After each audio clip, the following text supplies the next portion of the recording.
చిన్న ప్రార్థన చేసుకుని ఈరోజు వాక్యం మనం ధ్యానించుకుంటాం.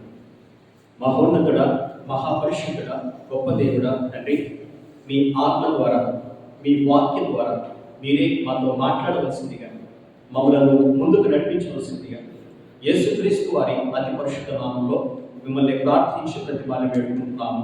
మా ప్రియ పరలోకపు తండ్రి, ఆమేన్.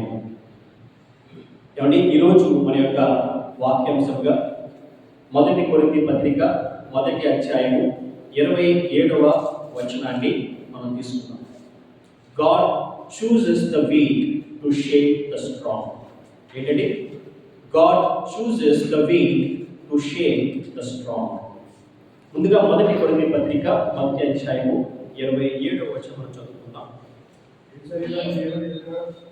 చదవండి. ఏ శరీరము దేవుని ఎదుట అతిశయించబడకున్నట్లు జ్ఞానులను సిగ్గుపరచుటకు లోకములో నుండి వెర్రి వారిని దేవుడు ఏర్పరచుకుని ఉన్నాడు. బలవంతులైన వారిని సిగ్గుపరచుటకు లోకములో బలహీనులైన వారిని దేవుడు ఏర్పరచుకుని ఉన్నాడు. చదవండి. ఎన్నికైన వారిని వ్యర్థము చేయుటకు లోకములో నీచులైన వారిని, తృణీకరింపబడిన వారిని, ఎన్నిక లేని వారిని దేవుడు ఏర్పరచుకుని ఉన్నాడు. దేవునికి స్తోత్రం.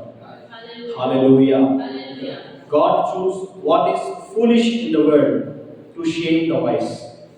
God chose what is weak in the world to shame the strong. ఎన్నిక లేని వారిని, ఎన్నికైన వారిని సిగ్గుపరచుటకు ఎన్నిక లేని వారిని దేవుడు ఏర్పరచుకున్నాడు. ఆయన వాక్యంలో రాయబడినట్లుగా లోకములో నీచులైన వారిని, తృణీకరింపబడిన వారిని, ఎన్నిక లేని వారిని దేవుడు ఏర్పరచుకుంటున్నాడు. ఎన్నిక గల వారిని సిగ్గుపరచడం. ఏమండి, సాధారణంగా ఏదైనా ఒక ఇంటర్వ్యూ జరిగేటప్పుడు కానీ, ఒక కాంపిటేటివ్ ఎగ్జామ్, అది ప్రభుత్వానికి సంబంధించింది కానీ, ప్రైవేట్ వ్యవస్థకు సంబంధించింది కానీ, ఏదైనా ఒక పరీక్ష జరుగుతున్నప్పుడు మరి అటెండ్ అయిన వారందరికీ ఎగ్జామ్స్ కండక్ట్ చేస్తారు. కొన్ని రౌండ్స్ పెడతారు. జీడీ అని, పర్సనల్ ఇంటర్వ్యూస్ అని, టెక్నికల్ రౌండ్స్ అని, ఇవన్నీ పెడతారు. ఎందుకు ఎన్ని రకాలు పెడతారంటే ఫిల్టర్ చేయాలి. ఫిల్టర్ చేసి ఉన్నటువంటి అందరిలోనూ కూడా చక్కగా మంచి జ్ఞానం ఉన్న వారిని, తెలివైన వారిని వారు తీసుకోవడానికి వారు ప్రయత్నం చేస్తారు. ఈ లోకంలో ఎక్కడైనా సరే ఇలాంటి ఒక వ్యవస్థ మనం చూస్తాం కదండి. ఈ లోకంలో మనకున్నటువంటి తెలివిని బట్టి, మనకున్నటువంటి చదువును బట్టి, ప్రాముఖ్యంగా మనకున్నటువంటి డబ్బును బట్టి మనకు విలువిస్తారు, మనల్ని గౌరవిస్తారు. మీ పేరు పక్కన ఎన్ని డిగ్రీలు ఉంటే మీకు అంత విలువ. ఎంబీబీఎస్, ఎఫ్ఆర్సిఎస్, ఎండి, ఇంకా ఏముంటాయో రకరకాలు ఉంటాయి కదండి. ఎన్ని డిగ్రీలు ఉంటాయో అంత విలువ. దానికంటే ముఖ్యమైనది ఏంటంటే ఎంత డబ్బు మీరు సంపాదిస్తారనే దాన్ని బట్టి మీకు అంత విలువ వస్తుంది. ఇప్పుడున్న ట్రెండ్ ఏంటండి? ప్యాకేజ్ ఎంతండి? ఫలానా అబ్బాయి ప్యాకేజ్ ఎంత? 15 lakhs. ఓకే, వెంటనే చేసేది చాలు, ప్యాకేజ్ ఉంటే చాలు కొంతమంది.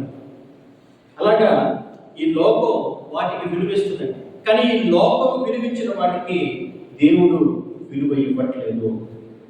పైపెచ్చి ఆయన అంటున్నాడు, గొప్పవారిని సిగ్గుపరచడానికి, యోగ్యులైన వారిని సిగ్గుపరచడానికి యోగ్యత లేని వారిని, ఎన్నిక లేని వారిని నేను తీసుకుంటాను. హల్లెలూయా. ఏమండి, మనం ఆరాధిస్తున్నటువంటి ప్రభువు, మనం ప్రార్థిస్తున్నటువంటి దేవుడు టాలెంటెడ్ పర్సన్స్ని తీసుకోవట్లేదండి. ఆయన ఎన్నుకున్న వారిని గొప్పవారిగా హెచ్చించి ఆయన పాత్రగా ఆయన వాడుకుంటున్నాడు. హల్లెలూయా. అదే మన ప్రభువులో మనం చూసేటువంటి గొప్ప ఆయన మహిమ కార్యం. హల్లెలూయా. లోకం ఎవరినైతే ఈ వ్యక్తిని దేనికి పనికిరాడు అని చెప్తుందో, లేదా పనికి రాదు అని చెప్తుందో, అదే వ్యక్తిని దేవుడు ఏర్పరచుకుని ఆయన పాత్రగా వాడుకుంటున్నాడు. ఒక వాక్యం మనం చూసినట్లయితే కీర్తనల గ్రంథంలో 118వ కీర్తన 22వ వచనాన్ని మనం చదువుకున్నట్లయితే 118వ కీర్తన 22వ వచనం అండి. ఇల్లు కట్టువారు నిషేధించిన రాయి మూలకు తలరాయి ఆయను. The stone the builders rejected has become the cornerstone. ఇల్లు కట్టువారు నిషేధించిన రాయి. మనం ఇల్లు కడుతున్నప్పుడు మన హౌస్ కానీ బిల్డింగ్ కానీ కన్స్ట్రక్షన్ అవుతున్నప్పుడు ఆ బిల్డర్స్ ఏం చేస్తారంటే అన్నింటినీ కూడా వారు సమకూరుస్తారు. వాళ్ళు ఏం చేశారంటే ఒక స్టోన్ని ఇది ఎక్కడా ఫిట్ అవ్వట్లేదని చెప్పి అలా పక్కకి నెట్టేశారంట. ఆఖరికి ఆ స్టోన్ ఎక్కడికి వచ్చిందంటే అడి తిరిగి ఎక్కడికి వచ్చిందంటే మూలకు తలరాయి అయింది అని చెప్పి ఇక్కడ వాక్యంలో రాయండి. మనుషుల యొక్క జీవితంలో కూడా అంతేనండి. ఒకవేళ మీ జీవితంలో మిమ్మల్ని ఎవరైనా నువ్వు పనికిరావు, నువ్వు ఎందుకు పనికిరాని వాడివి, పనికిరాని దానివి అని చెప్పి మిమ్మల్ని ఎట్టేస్తున్నట్లయితే, మిమ్మల్ని త్రోసివేసినట్లయితే, మిమ్మల్ని తృణీకరించినట్లయితే దేవుడు మిమ్మల్ని ఏర్పరచుకుంటాడు. హల్లెలూయా. మిమ్మల్ని ఎలా ఏర్పరచుకుంటాడంటే మూలకు తలరాయిగా దేవుడు ఏర్పరచుకుంటాడు. ఒక ప్రధానమైన స్టోన్గా మిమ్మల్ని దేవుడు ఏర్పరచుకుంటాడండి. అంత గొప్ప దేవుణ్ణి మనం ఆరాధిస్తున్నాం, మనం ప్రార్థిస్తున్నాం. ఉదాహరణకి మనం బైబిల్ గ్రంథంలో మనం చూస్తే ఆ యొక్క మొదటి సమూయేలు గ్రంథంలో రాజు అయినటువంటి సౌలు యొక్క అవిధేయతను బట్టి దేవుడైనటువంటి యెహోవా ఆయన్ని తీసివేసి మరొక వ్యక్తిని రాజుగా నియమించాలని ఆయన అనుకుంటున్నాడు. ఆ క్రమంలో ప్రవక్త అయినటువంటి సమూయేలుని యెషయి అనేటువంటి ఆయన ఇంటి దగ్గరికి ఆయన పంపించాడు. ఎందుకంటే యెషయి కుమారుల్లో ఒకరిని నేను ఇజ్రాయేల్ యొక్క నూతనమైన రాజుగా నేను చేస్తాను. I want to make one of his sons as the king of Israel అని చెప్పి యెషయిని పంపించినప్పుడు చక్కగా వెళ్తాడు, ఆయన మాట్లాడతాడు, అయ్యా మిమ్మల్ని పవిత్రపరచుకోండి అని చెప్పి మొత్తానికి ఆ కార్యక్రమం అంతా అయిపోయిన తర్వాత మీ కుమారుని తీసుకురమ్మన్నప్పుడు తన కుమారుడైనటువంటి ఎలీయాబును యెషయి తీసుకొస్తాడు. ఆ ఎలీయాబు చూడడానికి భలే అందంగా, భలే పొడుగ్గా, మంచి బాడీ, ఆ స్ట్రాంగ్ బాడీతో బ్రహ్మాండంగా ఉంటాడు. అతన్ని చూడగానే సమయంలో అనుకుంటాడు, ఎంత అందంగా ఉన్నాడు, ఎంత ఫిట్గా ఉన్నాడు, ఎంత టాల్గా, ఎంత చక్కగా ఉన్నాడు, ఇశ్రాయేలుకి రాజు ఇతడేనేమో అనుకున్నప్పుడు దేవుడు ఆయనతో అంటాడు, సమూయేలు నువ్వు చూచే వాటిని, మనుషులు చూచే వాటిని నేను చూడను అని చెప్తాడు. ఆ మాట మనం చదువుకుందాం. మొదటి సమూయేలు గ్రంథము 1 Samuel chapter 16 verse 6 and 7 మనం చదువుకుందామండి. వారు వచ్చినప్పుడు అతడు ఎలీయాబును చూచి నిజముగా యెహోవా అభిషేకించువాడు ఆయన ఎదుట నిలిచి ఉన్నాడని అనుకొనెను. అయితే యెహోవా సమూయేలుతో ఇలా సెలవిచ్చెను, అతని రూపమును అతని ఎత్తును లక్ష్య పెట్టకుము. మనుషులు లక్ష్య పెట్టు వాటిని యెహోవా లక్ష్య పెట్టడు. నేను అతన్ని త్రోసివేసి ఉన్నాను. మనుషులు పై రూపమును లక్ష్య పెట్టుదురు కానీ యెహోవా హృదయమును లక్ష్య పెట్టును. హల్లెలూయా, హల్లెలూయా. మనం ఆరాధిస్తున్నటువంటి మన ప్రభు దేన్ని లక్ష్య పెడుతున్నాడో తెలుసా? మన ముఖాన్నో, మన యొక్క అందాన్నో, మన యొక్క ఎత్తునో, మన యొక్క రంగునో, వీటిని కాదండి. మన హృదయమును మన దేవుడు పరిశీలిస్తూ ఉన్నాడు. మన అంతరంగమును మన ప్రభువు పరీక్షిస్తున్నాడు. ఇక్కడ ఎలియాబును తీసుకొచ్చాడు, హీ వాజ్ రిజెక్టెడ్. తర్వాత అబీనదాబును తీసుకొచ్చాడు, యెషయి, హీ వాజ్ రిజెక్టెడ్.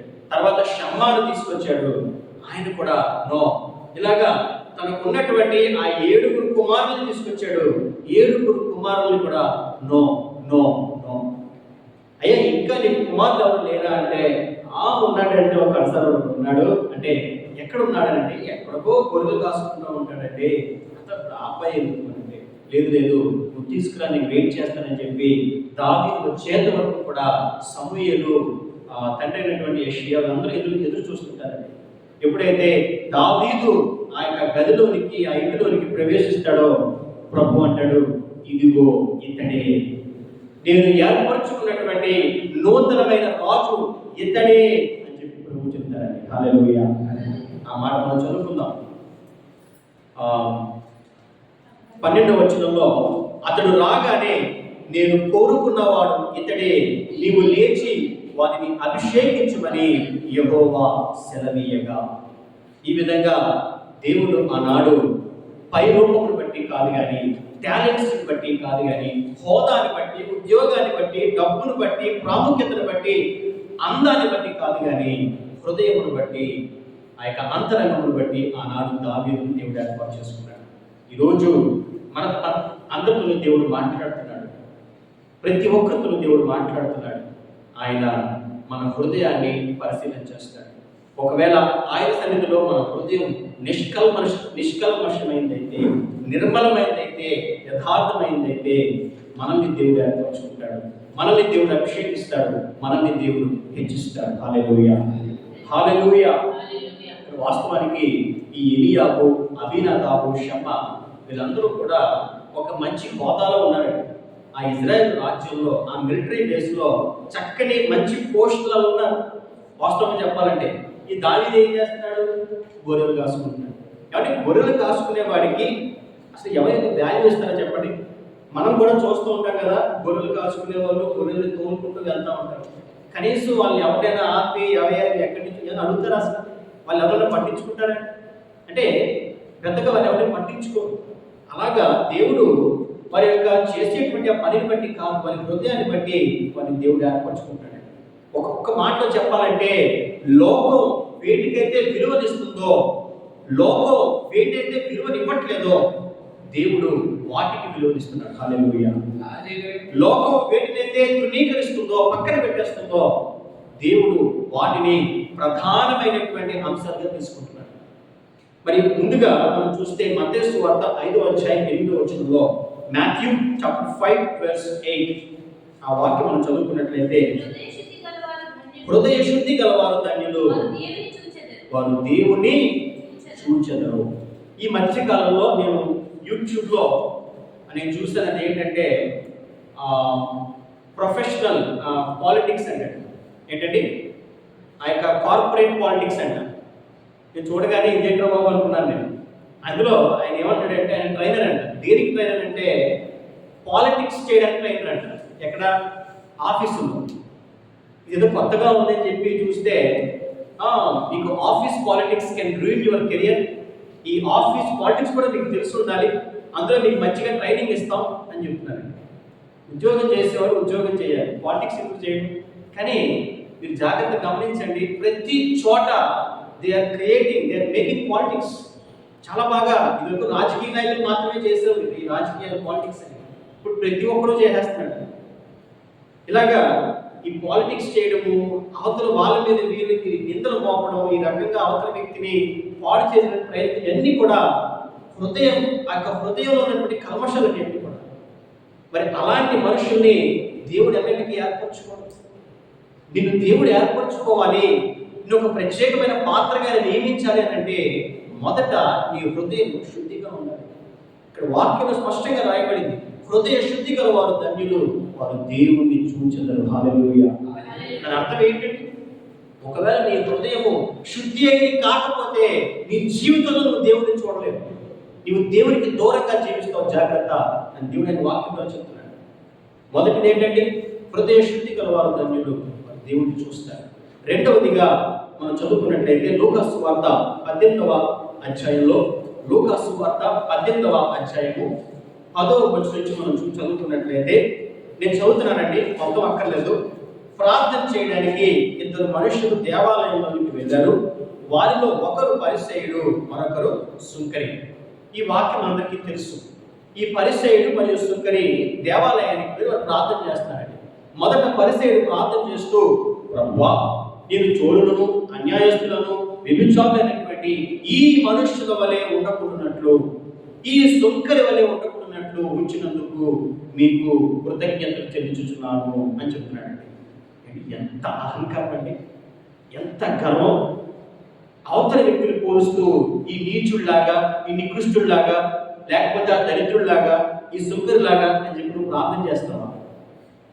వాళ్ళతో కంపేర్ చేసుకుంటూ నువ్వు ప్రార్థన చేస్తూ ఇంకా అంటాడు, వారమునకు 2 మార్లు ఉపవాసం ఉంటూ నా యొక్క సంపాదనలో 10వ భాగాన్ని చెల్లిస్తూ ఉన్నందుకు మీకు స్తోత్రాలు నాయన అని చెప్పి ఆయన ప్రార్థన చేస్తున్నాడు. మరొక పక్క సుంకరి ప్రార్థన చేస్తూ ఆకాశం వైపు కన్నులెత్తే ధైర్యపడలేక తన రొమ్ము కొట్టుకొనుచు, దేవా పాపిని నన్ను క్షమించు నాయన అని చెప్పి ఆయన ప్రార్థన చేస్తున్నాడు. అక్కడ రాయబడింది, అతని కంటే ఇతడు నీతిమంతుడిగా తీర్చబడి తన ఇంటికి వెళ్ళనని మీతో చెప్పుచున్నాము. మన జీవితంలో ఎవరైతే గర్వంతో ప్రైడ్తో ఉంటారనండి, వారిని దేవుడు అసహించుకుంటాడు. ఎందుకంటే ఆ యొక్క వాక్యంలో కూడా రాయబడింది, అదేంటంటే అహంకార దృష్టియు కళ్ళలాడు నాలుకయు, ఆ రెండింటిని దేవుడు అసహించుకుంటాడు. ఇక్కడ పరిసయ్యులో మనం ప్రైడ్ చూస్తున్నాం, కానీ సుంకరిలో మనం ఒబీడియన్స్ చూస్తున్నాం, విధేయతను చూస్తున్నాం, హంబుల్నెస్ చూస్తున్నాం. వారిద్దరు ప్రార్థన చేసినప్పుడు మరి దేవుడు ఆ యొక్క సుంకరిని, ఆ యొక్క ప్రార్థనని అతను ఎక్కువ నీతిమంతుని చేసినట్లుగా మనం గమనిస్తున్నాం. ఈరోజు మన జీవితంలో మరి దేవుడు మనతో మాట్లాడుతున్నాడు. ఎవరైతే ఆ యొక్క ఒబీడియన్స్, ఆ యొక్క తగ్గింపు, ఆ యొక్క హంబుల్నెస్ ని వారు ప్రదర్శించగలుగుతారో, అలా హంబుల్ గా వారు జీవించగలుగుతారో, వారు దేవునిచే ఏర్పరచబడతారో, దేవుడు వారిని ఆకర్షించుకుంటాడు. హల్లెలూయా. అలా కాకుండా ఏదో మనకు ఉన్నటువంటి ఆ డబ్బును బట్టి, హోదాను బట్టి, ఆ యొక్క స్టేటస్ని బట్టి మనం గర్వాన్ని ప్రదర్శిస్తే మాత్రం మనం దేవునికి ఎన్నడూ మనం దగ్గరికి వెళ్ళలేమండి. ఆయన మనల్ని దగ్గరికి రానివ్వడు, పైపెచ్చు మనల్ని అసహించుకుంటాడు. మొదటిది ఏంటంటే హృదయ శుద్ధి, రెండవది విధేయత, ఒబీడియన్స్ అనేది మన జీవితంలో ఉండాలని మనం ప్రభు ఇష్టపడుతున్నాడు. మూడవదిగా మనం చూసినట్లయితే, మూడవ అంశంలోకి వెళ్ళే ముందు I want to ask you A question. It might be A GK question or maybe A normal question. అదేంటంటే, ఈ వరల్డ్లోనే కాస్ట్లీయెస్ట్ లిక్విడ్ ఏంటండి చెప్పండి, ఎవరికైనా తెలుసా? ఈ ప్రపంచంలోనే కాస్ట్లీయెస్ట్ లిక్విడ్ ఏంటి? ఈ ప్రపంచంలోనే కాస్ట్లీయెస్ట్ లిక్విడ్ అని నేను చెప్పేమంటారా? Scorpion venom. Scorpion venom. Scorpion ఆ యొక్క మీకు తెలుసు కదండి, తేలు నుంచి వచ్చేటువంటి ఆ యొక్క వీనం, ఆ యొక్క విషయం, దానికి హైయెస్ట్ వాల్యూ ఉందండి. ఎంత అనంటే 1 gallon ఆఫ్ స్కార్పియన్ వీనంకి 39 మిలియన్స్, మన ఇండియన్ రూపీలో చెప్పాలంటే 3,90,00,000 రూపాయలు. 1 గ్యాలన్ స్కార్పియన్ వీనం యొక్క విలువ 3,90,00,000. అంటే ఒక గ్యాలన్ అంటే సుమారుగా 3.78 లీటర్స్ అని అర్థం. రఫ్గా 4 లీటర్స్ అనుకుందాం. 1 గ్యాలన్ అంటే 4 లీటర్స్. ఓకే, ఇప్పుడు 1 లీటర్ ఎంత అంటే 97,50,000 రూపాయలు. 1 లీటర్ స్కార్పియన్ వీనం యొక్క విలువ 97,50,000 రూపాయలు. అదేంటి? అదేనా సంజీవినియా లేకపోతే అమృతమా? విషయానికి అంత విలువ. ఓకే, సరే, అక్కడ రాకెందుకు కదండి. 1 లీటర్ పెట్రోల్ ఎంత మన యొక్క ఆంధ్రప్రదేశ్లో? రఫ్గా ఒక 110 రూపీస్, 120 రూపీస్ అంతే కదండి. 1 లీటర్ సన్ఫ్లవర్ ఆయిల్ వాల్యూ ఎంత అంటే అరౌండ్ 150, 140 అలా ఉంటుంది. 1 లీటర్ కన్నీటి విలువ ఎంత అండి చెప్పండి? 1 లీటర్ కన్నీరు అదేంటండి? 1 లీటర్ కన్నీరు నేను అమ్మాలనుకుంటే ఎవరు కొనరా? కనీసం ఒక 50 రూపాయలు కూడా ఇవ్వడం దానికి. ఈ లోకంలో మనిషి కన్నీరికి, మనిషి బాధకి, అతను కార్చేటువంటి లేదా ఆమె కార్చేటువంటి ఆ కన్నీటి బొట్టుకి పైసా కూడా విలువ లేదు. విషయానికి అంత విలువ ఉంది, మనిషి కన్నీటికి విలువ లేదు.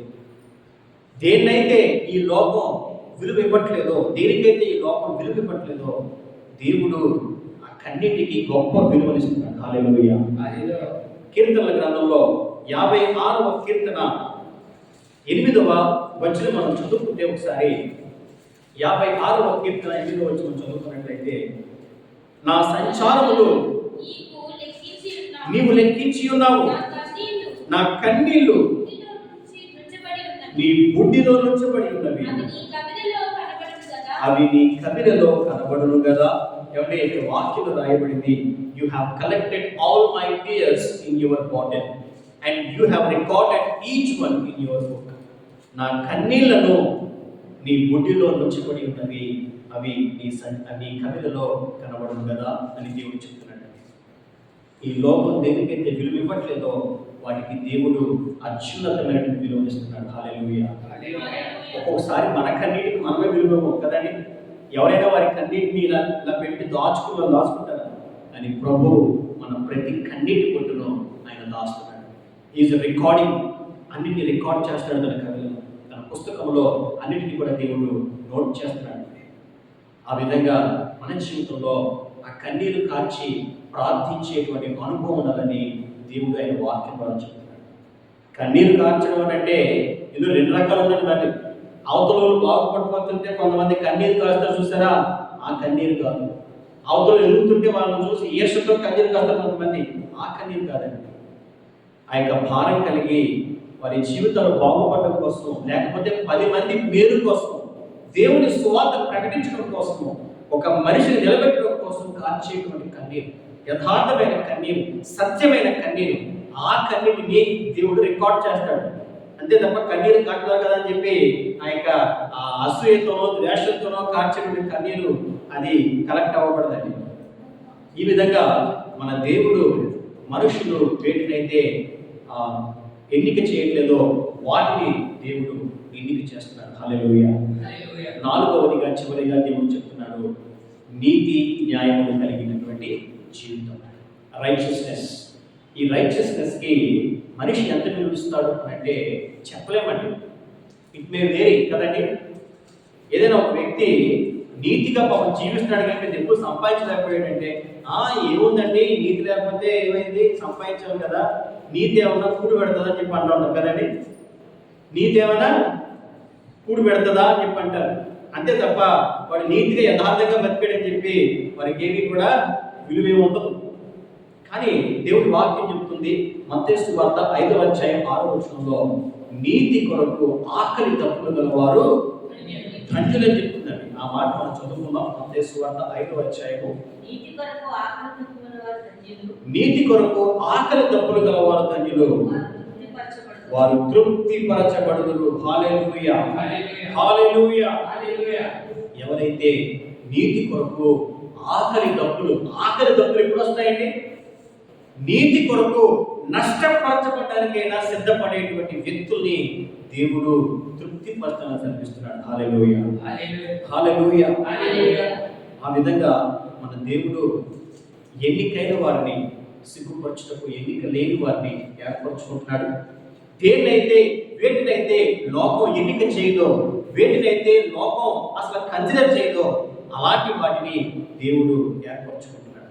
మీకు ఒక చిన్న ఉదాహరణ చెప్తానండి. అదేంటంటే యేసుక్రీస్తు ప్రభువు ఆయన ఇజ్రాయేలుకి వస్తున్నప్పుడు, ఆయన లాస్ట్ టైం వస్తున్నప్పుడు ఆయన దేని మీద వచ్చాడండి?